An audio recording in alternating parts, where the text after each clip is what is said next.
Fundamental analysis के दूसरे video में साथियों का इस्तकबाल है। इससे पहले वाला जो हमने वीडियो अपलोड किया था उसमें फंडामेंटल एनालिसिस का इंट्रोडक्शन था। तो सारे साथी कंटिन्यूअसली एक एक वीडियो देखते रहें ताकि एक दूसरे वीडियो का कनेक्शन भी समझ में आता रहे और टॉपिक इजीली क्लियर होता रहेगा। तो इस वीडियो में हम बात करेंगे कि फंडामेंटल एनालिसिस का फायदा क्या है। तो सबसे बड़ा फायदा फंडामेंटल एनालिसिस का है वेल्थ क्रिएशन, यानी पैसा बनाना, सरमाया पैदा करना। सरमाया कहते हैं कि बड़ी क्वांटिटी के अंदर बड़ी तादाद में बड़े अमाउंट को हासिल करना, कमाना, ये सरमाया कहलाता है। तो शेयर मार्केट के अंदर जो लोग भी काम करते हैं, अब तक का ज्यादातर रिकॉर्ड यही रहा है कि जिन लोगों ने इन्वेस्टमेंट किया था उन्होंने ही बड़ा पैसा बनाया है। चाहे वो यूएस मार्केट के वॉरेन बफेट हों, चाहे इंडियन मार्केट के वो झुंझुनू वाले हों। तो इस तरह के जितने भी बड़े बड़े हमको नाम नजर आते हैं शेयर मार्केट में सुनने के लिए, जिन्होंने एक बड़ी क्वांटिटी में पैसा बनाया है, तो उनका मेजरली जो सबसे अहम जो काम रहा है वो इन्वेस्टमेंट ही रहा है और इन्वेस्टमेंट के जरिए ही उन्होंने पैसा बनाया है।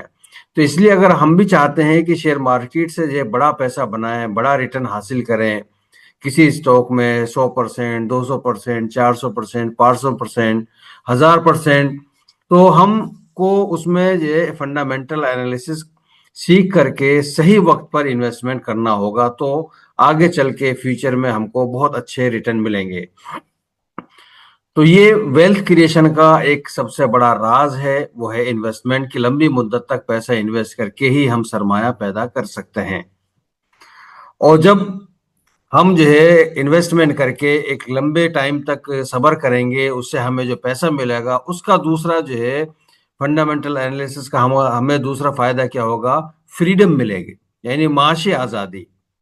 तो हम फंडामेंटल एनालिसिस जो है ना फ्रीडम हासिल करने के लिए, यानी हमारे पास में उस वक्त में इतना पैसा होगा कि हमको अपने जो है जरूरतों के लिए, अपनी आम जरूरतों के लिए पैसे के लिए परेशान होना नहीं पड़ेगा।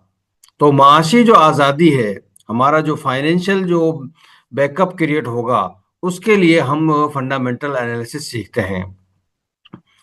अब सवाल ये पैदा होता है कि फंडामेंटल एनालिसिस करने की क्या जरूरत है, इसको इतनी डिटेल में सीखने की क्या जरूरत है, हम तो ट्रेडिंग करके भी पैसा हासिल कर सकते हैं। तो भाई ट्रेडिंग से पैसा मिलता है पर सरमाया नहीं मिलता। ट्रेडिंग में आमतौर पर इंसान जो है वो स्विंग को यूज करता है, यानी एक मूवमेंट को आदमी पकड़ता है। तो मूवमेंट पकड़ने से आपको चंद परसेंटेज मिलेंगे। आपको कोई 2% पे जो एग्जिट हो जाएगा, कोई 10% पे, कोई 20% पे।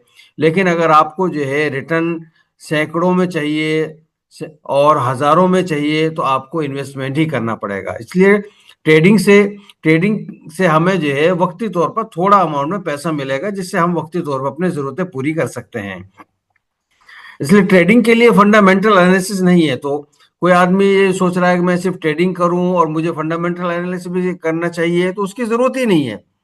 क्योंकि फंडामेंटल एनालिसिस जो है हमेशा इस कामयाब होता है जब आदमी लंबे टाइम के लिए इन्वेस्टमेंट कर रहा हो।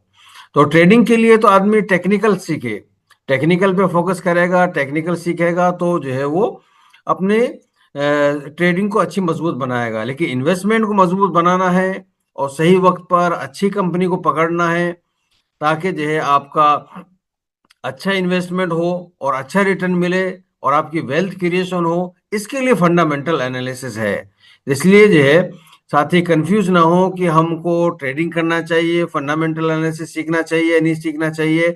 जो आदमी इन्वेस्टमेंट करना चाहता है लॉन्ग टर्म के लिए, उसके लिए फंडामेंटल एनालिसिस सीखना जरूरी है।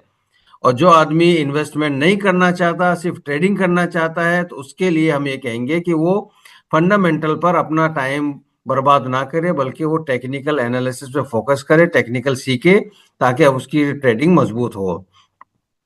अब आप देखेंगे कि फंडामेंटल एनालिसिस का असर आपको दिखेगा। मैंने ये दो चार्ट दिखाए हैं आपको। पहला जो चार्ट है तो ये देखें कि यहाँ पर जो है 2009 से किसी जगह बंदे ने अगर सही फंडामेंटल एनालिसिस करके यहाँ पर इन्वेस्टमेंट किया होगा और उसके बाद में एक लंबे टाइम तक के लिए अगर वो बैठा है, तो 2000 से प्राइस जो है 9000 पहुंची है। तो ये लंबे टाइम के पीरियड के लिए है ये। तो ये क्या हो गया कि फंडामेंटल एनालिसिस किया आदमी ने, सही जगह पर कंपनी के को समझा, कंपनी के बिजनेस को समझा, और कंपनी के उन असबाब को समझा, उन फैक्टर्स को समझा जिनकी बेस पर कंपनी ग्रो कर सकती थी। और जिस आदमी ने यहाँ पर पैसा लगा करके बैठ गया है, तो उसने कितना अच्छा रिटर्न पाया। और अगर जो है ये एक चलती हुई कंपनी है, बहुत मशहूर कंपनी का चार्ट है, मैं नाम नहीं ले रहा उसका, लेकिन ये कि फंडामेंटल एनालिसिस जो है ढंग से ना करने का नुकसान भी देखिए। जिस आदमी ने जो है यहाँ पर जो है इन्वेस्टमेंट किया, तो उसके बाद में कंटिन्यूअसली जो है डाउन ट्रेंड आ गया, डाउनफॉल आ गया। यानी जो उसने पैसा जो है यहाँ पर जिसने आदमी ने इन्वेस्ट किया है, हालांकि वो भी लंबे टाइम के लिए बैठा है, लेकिन इसका पैसा जो है वो बिल्कुल माइनस में चला गया। और इसने भी जो है लंबे टाइम फ्रेम के लिए बैठा है ये, लेकिन इसका पैसा कितना ग्रो किया है। तो ये होता है फंडामेंटल एनालिसिस का सीखने का फायदा। अब इस आदमी ने जो है सही तरीके से फंडामेंटल एनालिसिस सीख के सही वक्त पे इन्वेस्टमेंट किया, तो इसने अब वेल्थ क्रिएट करी। यानी 2000 की प्राइस जो है वो 9000 तक पहुंच गई। तो अब आप सोच सकते हैं कि कितना परसेंटेज उसको जो है रिटर्न मिला होगा। और यहाँ पर फंडामेंटल एनालिसिस ना करके बस वैसे ही एक चलती हुई कंपनी में आपने पैसा लगा दिया, तो देखिए उसका नुकसान क्या हुआ, कहाँ से पैसा जो है बिल्कुल यहाँ जीरो के करीब पहुंच गया। तो इसलिए मेरे भाई जो है फंडामेंटल एनालिसिस करने का फायदा ये है कि आप आसानी से वेल्थ क्रिएट कर सकते हैं, और सही वक्त पर सही कंपनी को आप सेलेक्ट कर सकते हैं, जिससे एक लंबे टाइम के इन्वेस्टमेंट से आपको का वेल्थ क्रिएट होगा। अब ये था, बहुत से लोग शेयर मार्केट में नए नए होते हैं कि हम कैसे कर सकते हैं। सवाल ये होता है कि फंडामेंटल एनालिस्ट कौन होता है। तो मेरे भाई पहले एक जमाना था कि जब बड़ी बड़ी फाइनेंस की डिग्रियों वाले, जिनका फाइनेंस का एजुकेशनल बैकग्राउंड होता था, वही फंडामेंटल एनालिसिस किया करते थे। तो जो मार्केट में आते थे लोग उनके पास में जाते थे, वो उनको बताते थे कि कुछ कंपनियां बता दो जिनका फंडामेंटल अच्छा हो। तो वो एनालिस्ट हुआ करते थे, और वो लोगों को बताया करते थे एनालिसिस करके। लेकिन अब ऐसा नहीं है। अब क्या है कि जो इंसान कंपनी के फंडामेंटल यानी बुनियादी चीजें को का मुताला कर रहा है, उनको स्टडी कर रहा है, तो वो फंडामेंटल एनालिसिस कहा जाएगा। तो पहले जमाने में लोग कॉमर्स या फाइनेंस की डिग्री वाले ही होते थे, लेकिन आजकल तो मॉडर्न दौर है, एजुकेशन जो है वो बिल्कुल एक्सप्लोर हो गई है। तो फंडामेंटल एनालिसिस के लिए जो कंपनी की बुनियादी चीजें हैं, वो इंटरनेट की वजह से और दूसरी जगह से आसानी से हर आदमी को मिल जाती है। पहले ये सारी डिटेल आसानी से अवेलेबल नहीं थी। जो फाइनेंस के लोग थे उनके पास में ही ये सारी डिटेल हुआ करती थी। लेकिन आजकल जो है किसी भी कंपनी का सारा जो है डिटेल हासिल करना कोई बड़ा मुश्किल काम नहीं है। उसकी एनुअल रिपोर्ट, क्वार्टरली रिजल्ट, और उसके जो है एनुअल रिजल्ट, उसके सारे up and down, her detail आपको ऑनलाइन मिल जाएगी। बस उसको समझने वाला चाहिए, उसको पढ़ने वाला चाहिए, उसको समझने वाला चाहिए।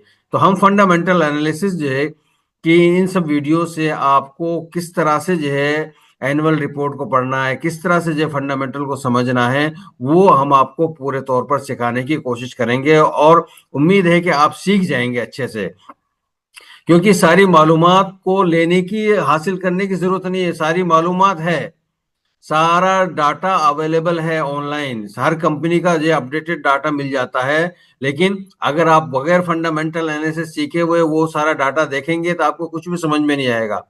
किसी भी कंपनी के एनुअल रिपोर्ट पढ़ेंगे तो आपको कुछ समझ में नहीं आएगा। इसलिए जो है उस फंडामेंटल एनालिसिस अगर आप समझ जाएंगे, तो आपको सारा डाटा चेक करना आसान हो जाएगा, और आप फैसला कर लेंगे कि हमारे लिए कंपनी बेहतर है या नहीं है।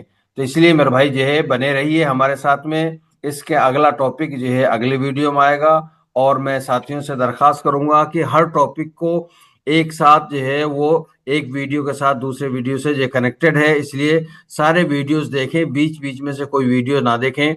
ये पूरी बिगिनर लेवल की सीरीज है, जिसका ये दूसरा वीडियो है। तो इससे पहले पहला वीडियो देखें, फिर ये वीडियो देखें, उसके बाद इसका जो है तीसरा वीडियो अनकरीब आप हजरात की खिदमत में हाजिर होगा।